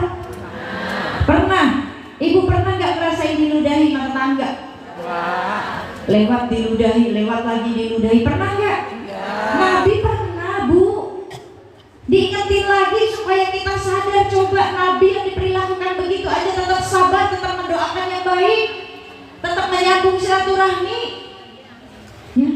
Ketika Nabi diludahi nih, buat yang belum tahu ceritanya, biar tahu nanti kalau tetangga begitu, contoh apa yang dilakukan Nabi. Nabi ketika diludahi sama seorang nenek, orang perempuan tua, orang Yahudi, diludahi sekali ketika lewat, kena pipinya, dilap sama lidahnya Nabi.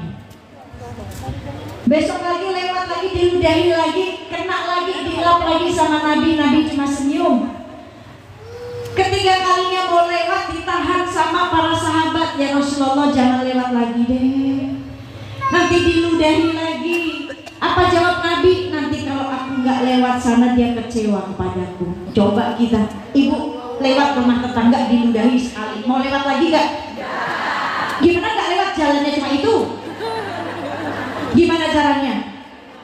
Nunggu dulu lah. Kalau dia masuk rumah baru kita lewat. Kalau dia 24 jam berdiri di situ gimana?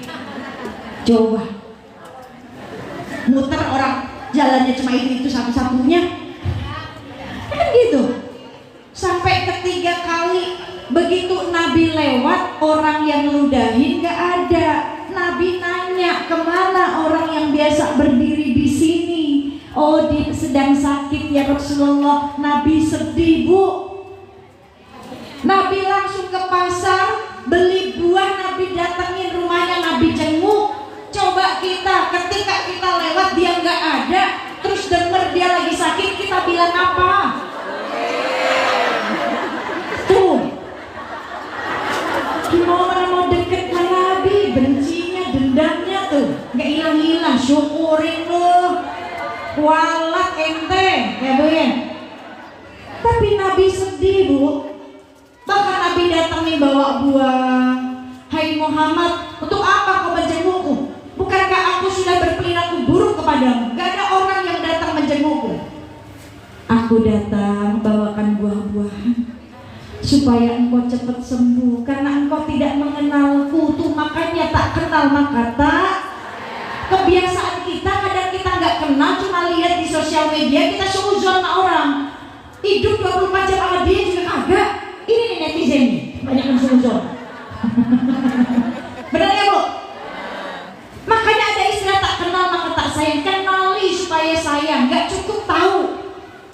Contoh nih, ibu tahu saya, tahu nggak? Kenal nggak? Enggak, cuma sebatas tahu doang. Taunya dari mana? Lihatnya di mana? Di TV, di sosial media. Tahu. Kadang suzon kalau melihat berita begini kenal, hidup 24 jam sama saya juga kagak ente. Bener nggak? Bener nggak? Enggak, akhirnya suzon. Dosa. Berarti supaya pengen kenal nggak sebatas tahu, gimana caranya? Kenalan. Cari tahu. Cari taunya yang baik. Kan begitu. Jangan kepo. Boleh nggak kepo? Boleh nggak kepo? Ada kepo yang boleh, ada kepo yang nggak boleh. Kepo yang boleh, kepoin kehidupan Nabi, kepoin kehidupan sahabat, kepoin istri-istri Nabi. Seperti apa kehidupannya, penderitaannya, ujiannya, taatnya, imannya, sabarnya, kepoin. Supaya apa? Ningkatin iman kita. Kita malu. Jangan tetangga beli kulkas 5 pintu, ibu kepo banget. Emang ada kulkas 5 pintu? Ada? Ada Bu. Nah, canggih sekarang mah. Ya kan? Ini jangan tetangga bisa pergi umroh sekeluarga, kepo banget ibu. Itu perasaan suaminya gak kerja deh. Kok bisa pergi umroh sekeluarga sih? Korupsi kali dia, nyolong kali dia. Ih, seuzonnya ini dibikin kesel nih netizen nih. Ya Bu ya? Jangan, udah sibuk ngurusin hidup kita aja. Kan gitu. Ada untungnya gak sih ibu ngepoin orang? Gak ada. Jadi suuzon, kotor hati. Tapi kalau ngepoin kehidupan orang-orang soleh, terus ibu iri dalam urusan akhirat ya. Karena cemburu urusan dunia gak penting. Gak penting Bu cemburu urusan dunia. Tapi yang dicemburuin urusan akhirat. Bahkan Nabi saja, Nabi katakan nih Bu, ya Allah, ya di dalam hadis baginda Nabi SAW katakan, orang akan digolongkan sama Allah golongan yang sabar dan bersyukur. Ketika dia melihat dunia, urusan dunia dia melihat ke bawah, dan melihat urusan akhirat dia melihat ke atas dari orang lain. Ngelihat ke bawah urusan dunia, ya Allah saya bersyukur ya Allah. Gini-gini walaupun mungkin saya kurang, tapi saya bersyukur saya gak harus melakukan ini, itu omong. Banyak ibu-ibu di luar sana yang gak punya suami, yang cari nafkah sendiri, harus susah payah begini. Saya masih bersyukur ya Allah, tuh digolongkan orang yang bersyukur. Lalu digolongkan orang yang bersabar. Ketika kita melihat akhirat urusan orang lain, urusan akhirat orang lain, kita berani, kita mau mengejarnya. Ya Allah, kok dia solehah banget ya, rajin ngajinya, rajin ke majelisnya ngaji, hafal Quran, aku pengen ikutin. Terus kita bersabar untuk mengikutinya, maka orang Allah golongkan orang yang bersyukur dan bersabar. Ini lihat Nabi, Bu. Akhirnya yang gak tahu Nabi pasti benci, cuma dengar saja, oh Muhammad tuh begini-begini, dia benci karena cuma dengar doang. Tapi ketika kenal sama Nabi, sosoknya seperti apa, dia kenal Nabi, datangin Nabi, muliain, yang benci jadi cinta. Akhirnya malu orang yang meludahi Nabi, malu sehingga memeluk agamanya Nabi Muhammad.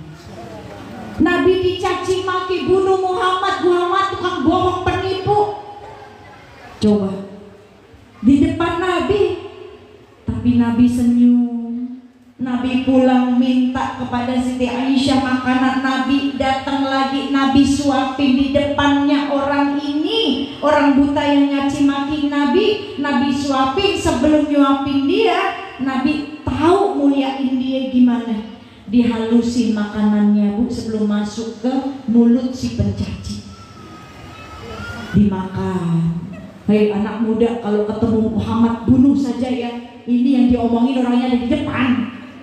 Kalau kayak kita gimana itu, Bu? Ini orang udah disuapin, udah dikasih makan, melunjak banget ya. Lempar sama bahagia.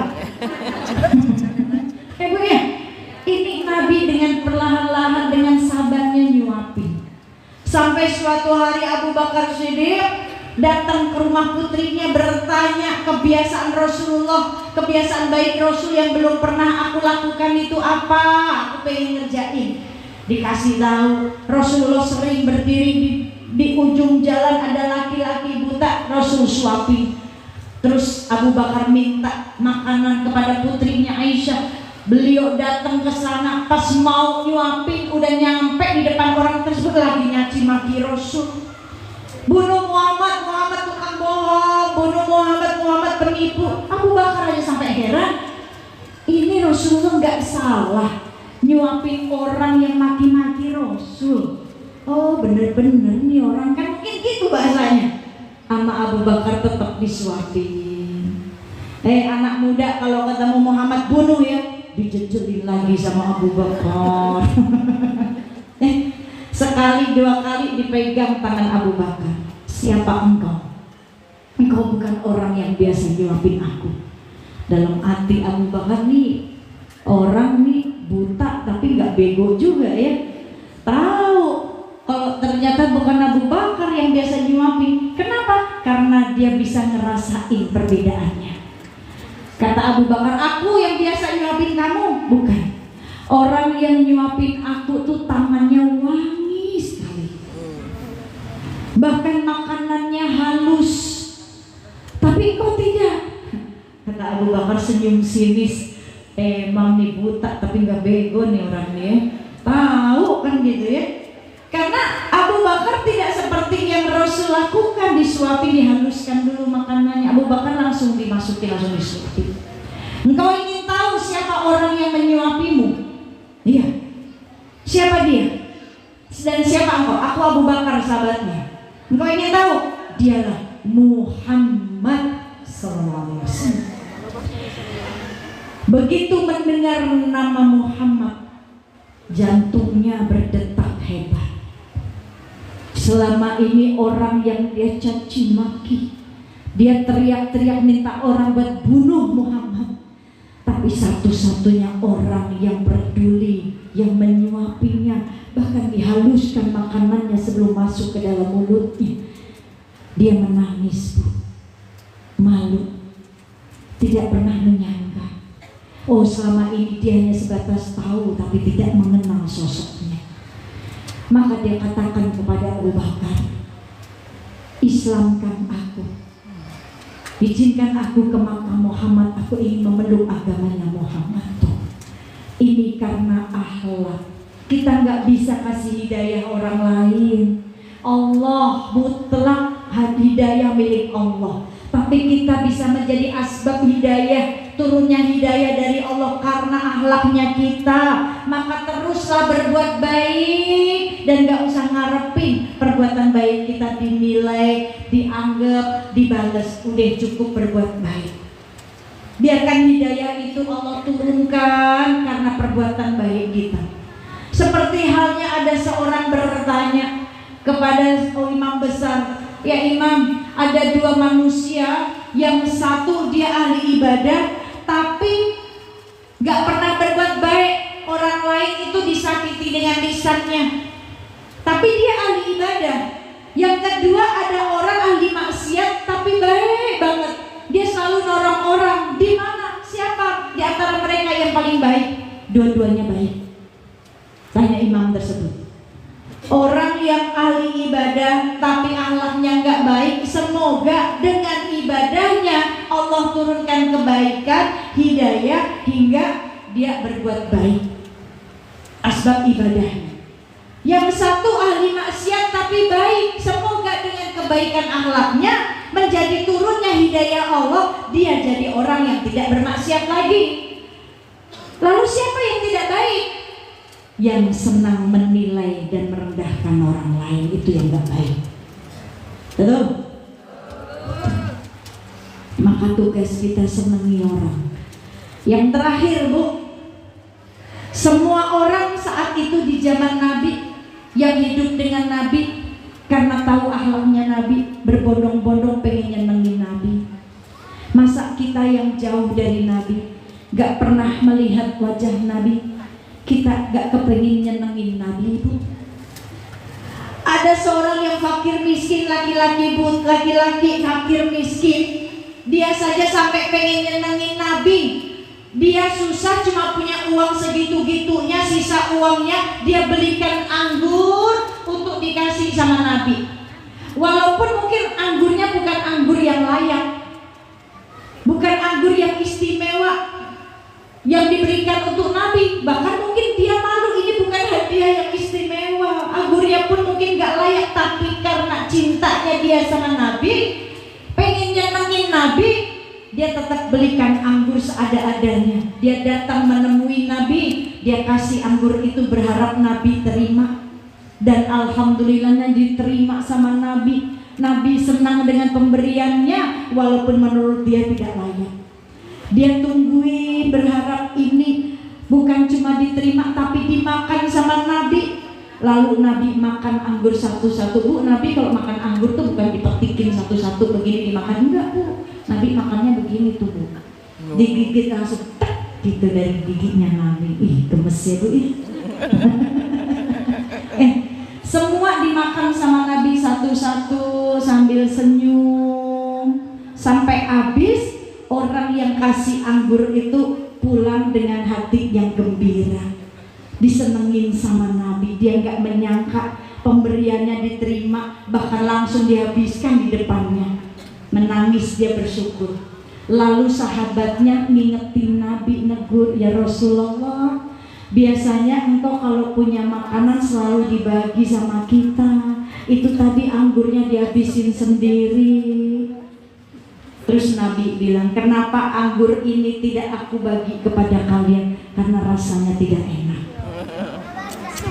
Jikalau aku bagi ke kalian semua anggur ini, di saat kalian makan anggur tersebut di hadapan orang yang ngasih, kalian mungkin bisa marah karena memberikan anggur yang tidak enak kepadaku. Dan mungkin bisa kalian buang anggur itu di hadapan orang yang ngasih. Bagaimana perasaannya nanti? Urusan perasaan Nabi paling jaga. Tapi kadang kita cuma pengen nyaman saja, ngerasain nyaman di hati kita sendiri, tapi kita gak peduli dengan rasa nyaman di hati orang lain. Itu manusia sekarang. Betul nggak? Mana nih jaga perasaan? Kita pengen dijaga perasaannya, jaga perasaan orang lain juga. Karena ibadah kita, semua ritual ibadah kita kalau tidak menghasilkan rasa, ya, rasa yang menyenangkan untuk diri kita dan untuk orang lain, maka nggak manfaat ibadah kita. Ini Nabi Musa pernah bertanya sama Allah, ya Allah, di antara semua ibadahku, sholatku, zikirku, puasaku, sedekahku, mana amalan yang paling Engkau cintai? Maka Allah menjawab, semua untukmu, bukan untukku. Yang kau lakukan, kau kerjakan semua ibadahmu untukmu, bukan untukku. Sholatmu untukmu, supaya engkau terhindar dari perbuatan keji dan mungkar. Betul nggak sholat kita hakikatnya untuk itu? Inna sholata tanha 'anil fahsya'i wal munkar. Sholat mencegah diri berbuat keji dan mungkar. Banyak orang yang sholat celaka, Bu, karena nggak tahu hakikatnya sholat. Sholat, malam tahajud nangis-nangis, siangnya gibahin orang. Ada nggak yang gitu? Banyak. Tahajud malam-malam nangis, siangnya korupsi, banyak. Lalu manfaat hakikatnya apa? Cuma sebatas sholat doang. Allah nggak lihat sholatnya kita, nggak lihat. Sholat kita juga kadang nggak khusyuk, Bu, betul nggak? Rokaat pertama doang khusyuk, rokaat kedua yang lupa inget semuanya, rokaat ketiga lagi sujud juga bingung, ini udah rokaat ketiga atau rokaat keempat ya? Pernah nggak gitu? Sering. Jadi Allah nggak lihat sholat kita, tapi yang dilihat oleh Allah hasil dari sholat ente bisa nyenengin orang lain, mencegah lisan nggak berkata yang buruk untuk orang lain. Nih hasil dari sholat yang dilihat oleh Allah ini. Sholatmu untukmu, bukan untukku, supaya engkau terhindar dari perbuatan keji dan mungkar. Zikirmu untukmu, bukan untukku, supaya jiwamu tenang. Orang yang senang zikir, alladzina amanu wa tatma'innul qulubuhum bi dzikrillah, ala bi dzikrillah tatma'innul qulub. Surat Al-A'raf ayat 28. Orang yang tenang hatinya karena digunakan hatinya untuk ingat Allah. Ini maka zikirmu untukmu, bukan untukku. Kita mau ingat Allah atau nggak ingat Allah, Allah tetap ingat kita. Kita mau zikir subhanallah, alhamdulillah, la ilaha illallah, Allahu akbar, nggak mengurangi sedikit pun kesuciannya Allah, nggak mengurangi sedikit pun maha besarnya Allah.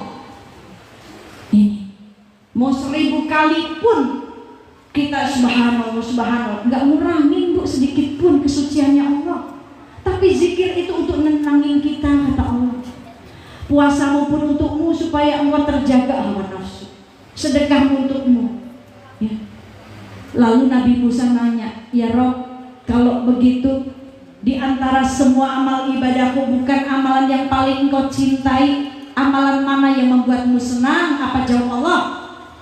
Simple banget, tapi kita nggak sadar. Apa jawab Allah? Memasukkan rasa bahagia di hatinya manusia. Ini ada kok di kitab Riyadhus Shalihin, ada.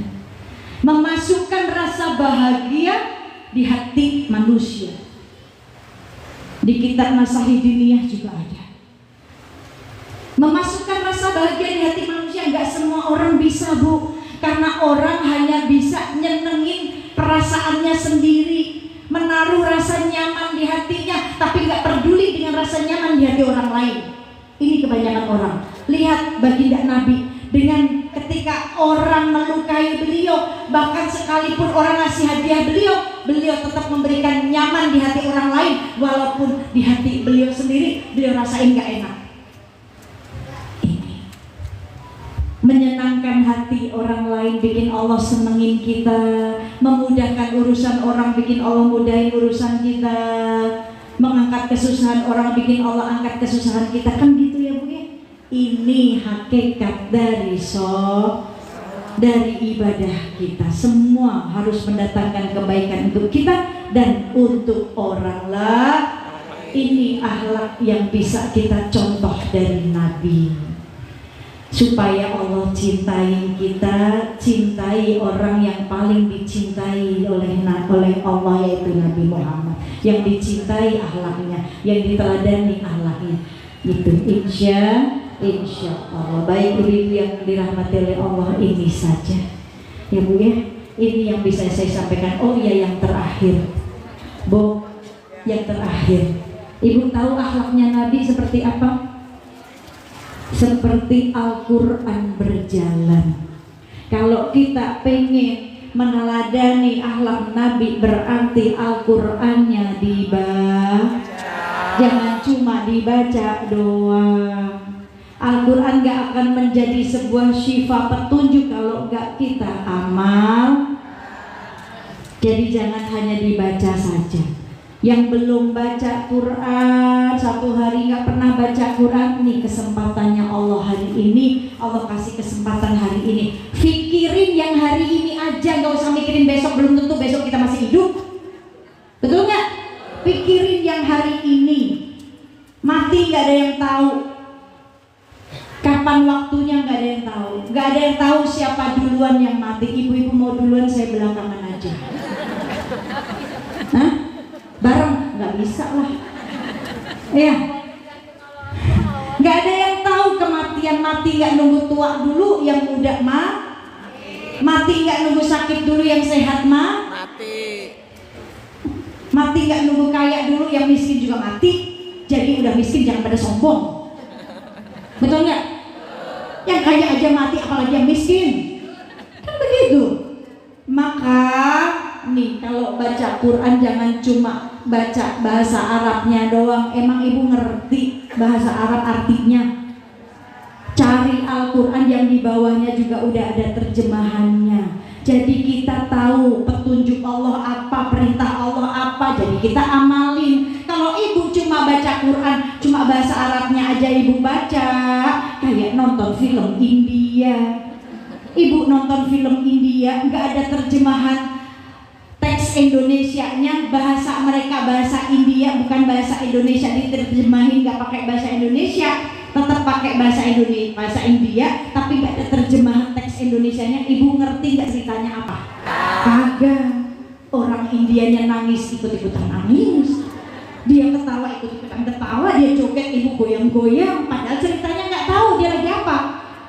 Ini kayak nonton film India, nggak tahu terjemahannya. Begitu juga baca Quran, harus baca terjemahan pun dibaca supaya tahu dan dipraktekin hingga Al-Quran jadi petunjuk buat kita.